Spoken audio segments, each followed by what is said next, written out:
Okay, on to day 7. We're just gonna do one shape. This is kind of like a quintessential shape, so let's focus on it and get into some of the nuances. Out of here. Get, get, dog, get. Okay, so pigeon, pigeon pose. I'm looking around for props while I'm here. Let's go ahead and have a seat to begin with. Seated figure 4, blah, blah, blah, blah, blah. We'll get to that. I feel like that's like icing on the cake. Uh, you want to be able to figure out a version of pigeon that is doable for you because pigeon is super helpful, not just in that going across the fibers, but we've kind of already started touching on that diagonal piece. There's spirals of muscular movement as because this is a ball and socket joint. In your knee, it's just shorter, longer, right? That's all there is. And even if you go across the knee itself, then you jank up the knee. But because this joint is a ball and socket joint, it doesn't just go up and down. It doesn't just get shorter and longer. The muscles around it don't just get shorter and longer. They uh, open, right? Abduction and adduction, and they also rotate, internal and external rotation. So we're wanting to be able to not just stretch the length and also across the fibers, but we also want to spiral that stretch around the leg from the inside out and around, right? Spiraling all the way around, corkscrewing up and down the entire leg. And pigeon is a pose that is very good for that. So what we're going to do is we're going to start seated, and then you're going to put one leg back and one leg bent forward. Okay, it does not matter if the leg that is back is out here. It does not matter if the leg that is back is in here. It does not matter if your toes are pointed or if your ankle is flexed, as long as this knee is comfortable. You might need to bias a whole lot over to the front side. In this case, if you want to sync up with me, I'm with my right leg forward and my left leg back.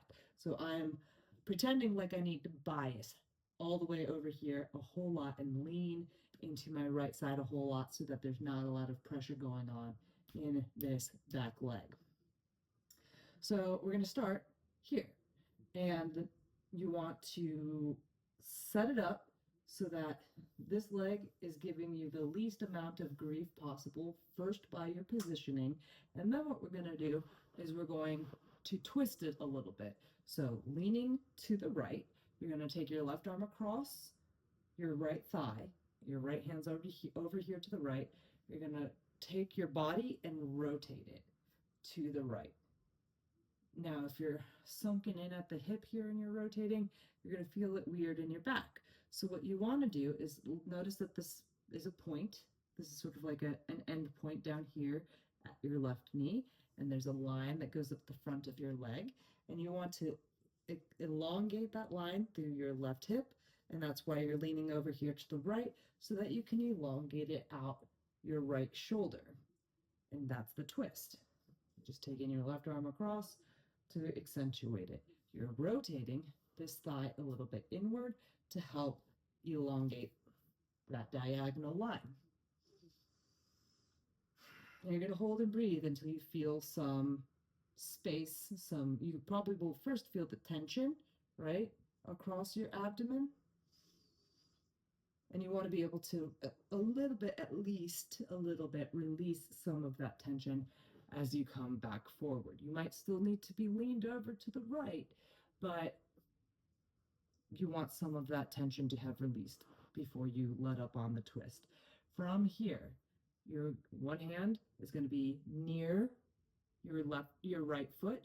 The other hand is going to be outside of your right knee.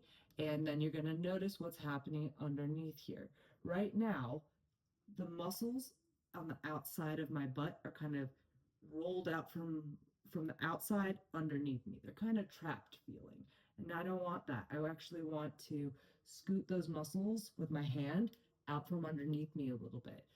Um, so if you remember back to day one, and we were talking about how your hamstrings plug up into the bottom of your butt, and that's called the insertion point, right? You're wanting to scoot that backward and outward a little bit so your butt doesn't feel like it's scoop trapped underneath you. One hand by your right foot, your right hand to the outside of your right knee.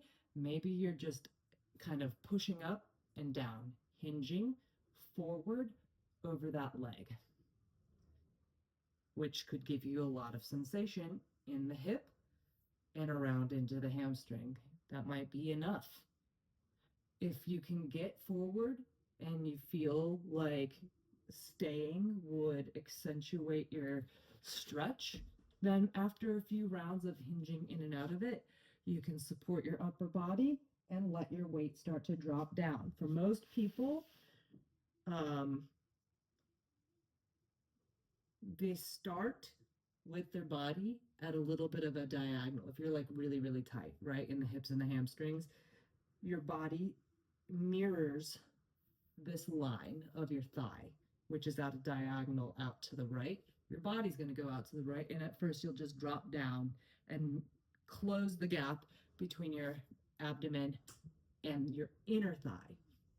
So once you're down there, if that's not a stretch for you anymore, then what you do is you scoot to the left. Instead of being over the thigh, you want your belly button in the middle between your knee and your foot. Okay? And then you're closing the gap down all of the way. You might start way up here with it, or even up here with it, supported by a bunch of pillows and props and stuff. But eventually you come down, and this left shoulder drops down low too, and everything is down. And then the limiting factor becomes this leg back here. It's blocking you from going down more. So that's when it goes from being, this is the shape I like to call broken down pigeon. This is when it goes from being broken down pigeon to looking more like that traditional yoga pigeon. You start to scoot that back leg backward more, and then you can start to bring your upper body down more again, where your belly button is sort of in the middle between your knee and your heel.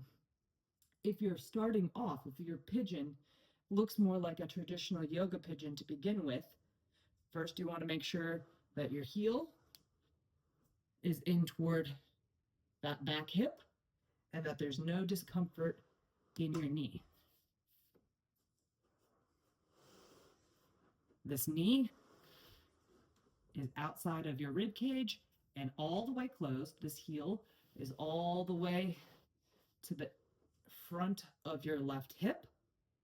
And this is creating a big spiral around to the hamstrings on that right leg. I'm still on the right leg. I'm just using the right leg as the demo leg. Okay, you start up high, you go down low.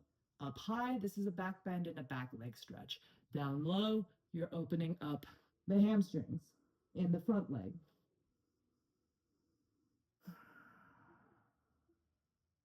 When this closed knee pigeon is not enough for you, you sit back into, I'm going to switch legs now. I need to tap out on the right side. When that closed knee pigeon is no longer enough of a stretch in the hamstring for you, then you open that knee angle up, right, to 90 degrees or even more than 90 degrees. But let's just pretend it's 90 to begin with, okay? And from there, it's either fold forward over it again, or you continue to push the knee out wide and you twist. You bring left knee, right, left arm underneath you, across to the right, and you lay your left side down onto your left leg and face the right. That really biases into the hamstring on the front leg and into the low back and the hip of the front leg. Some people can have their foot all the way up here at their head. So that's your pigeon. Those are your pigeon variations from broken down pigeon into a progressed king pigeon shape. And we'll cover figure 4 as a separate thing later.